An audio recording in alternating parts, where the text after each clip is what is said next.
We back with another reaction video. In this video, we're gonna react to new Epstein emails referencing Trump released.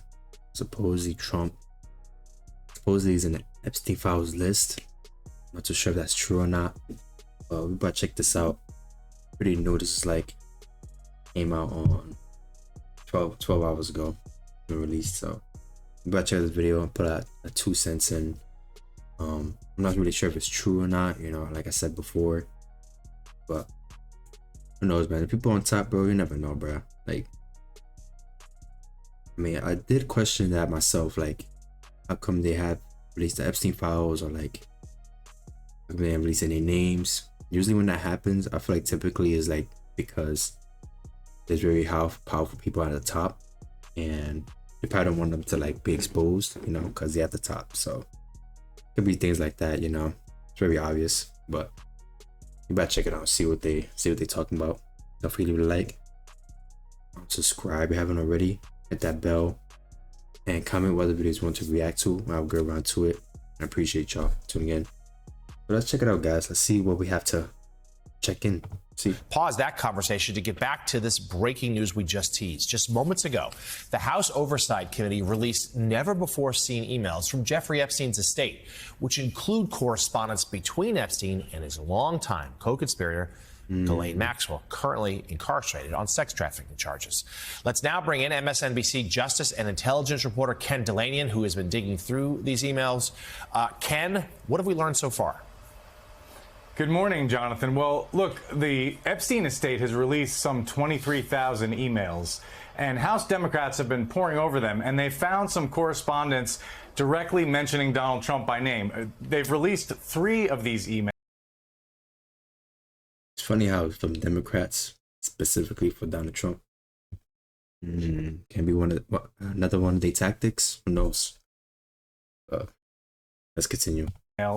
And they're quite interesting. The first one was between Ghislaine Maxwell and Jeffrey Epstein back in 2011, where Epstein wrote that Donald Trump spent hours at my house with an unnamed victim of sex trafficking, whose name is redacted in the email.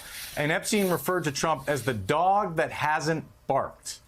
And then in a separate email years later with author Michael Wolff in 2019, Epstein said explicitly that Donald Trump, quote, knew about the girls as he asked Ghislaine to stop.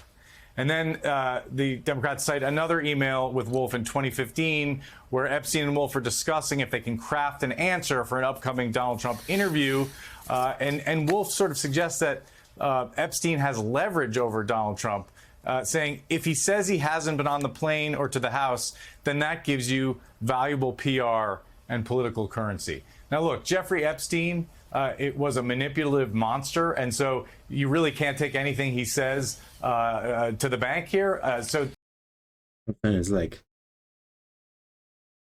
it's being corrected, whatever, things like that. So it's like he could be just making up these emails. Who knows? People from the Democrats will be making up these emails.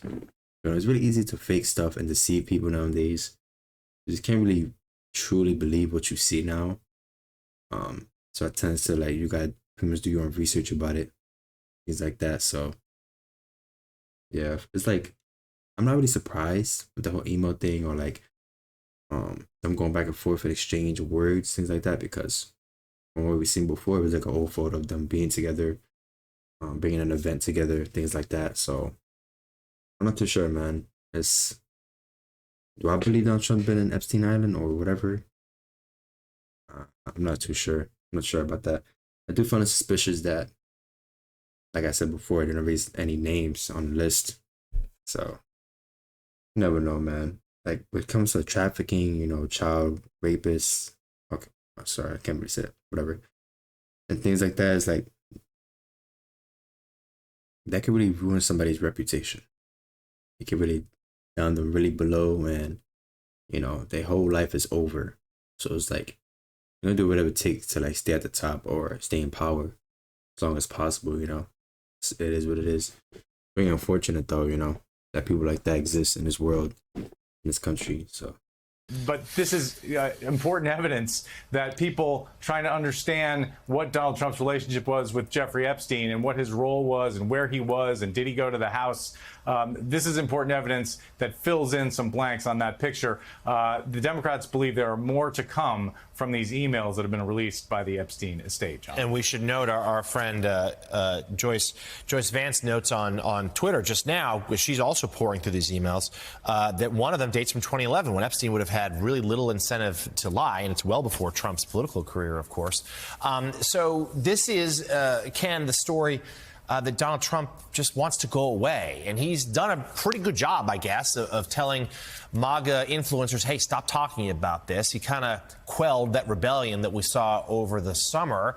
There's a real belief that Speaker Johnson sent the House home when he did, in part to not talk about Epstein and not swear in that Arizona Congresswoman-elect who is going to provide the decisive vote. So a couple of things here. I know you're still going through the emails, but this is, and we expect Johnson to do that swearing in later today. There's going to be more to come, right? And we should note Trump has long since challenged the credibility of Michael Wolff on other matters, but we'll see. He's getting these emails from Epstein, too. What else should we expect, not just potentially from these emails, but from what new material may still be coming? Well, look, I mean, there's got to be more information that sheds light on Donald Trump's longtime relationship with Jeffrey Epstein. Whether it's incriminating to Donald Trump remains to be seen, but it's got to be there in those emails and elsewhere in the files. And in fact, we know that Trump was told that his name was in the quote unquote Epstein files, the unreleased information. How come now they're talking about this? You know, after the whole shutdown, things of that nature. How come now they're putting it into the light? You know, sometimes you gotta question things. It's like, because let's not get this wrong. They've become a Donald Trump for a minute now. Trying to lock him up before, you know, all these allegations, things like that. It was like they come from every different side, try to attack the dude, you know. So yeah, I'm not too sure about this. I feel like it's very false. Especially nowadays, they like to fake a lot of things to deceive people. So I'm not sure. I'm pretty sure there's a lot of people on that list, like some weirdos on there, you know. So just never know, chat. What you think, chat? You think Donald Trump's in that list? Read down in the comments, which I think. From the Justice Department. Again, we've always been told that there's nothing in that material that incriminates others to the point where they should have been charged. That's what investigators have always said long before this became an issue of controversy. But you're absolutely right. As a political matter, it's just so interesting because the MAGA world has long believed that there's a conspiracy to cover up what happened with Jeffrey Epstein. Well, now the people who have control of the material is the Trump administration. And so, but yet the MAGA folks have not turned their fire on Donald Trump personally. They've been very mad at Pam Bondi and Kash Patel, the FBI director, for what they consider inaction and not releasing these files. And so far, the Justice Department's position is we're not releasing anything more. But this, as you said, this is a live political issue. The interesting question is going to be, do these emails or does other information cause anyone in the MAGA movement to start turning their attention to Donald Trump and asking him what he's hiding and whether more information should be released, Jonathan? MSNBC Justice and Intelligence reporter Ken DeLay. And Ken, thank you as always. John Heilman. Yeah, it's interesting, chat. Let me know what you think about that, chat. Let me know down in the comments. I find it pretty interesting, like now they put it into the light about the Epstein estate, the emails, things of that nature. I'm not sure, man. It's a lot of suspicions of people that could potentially be on the list.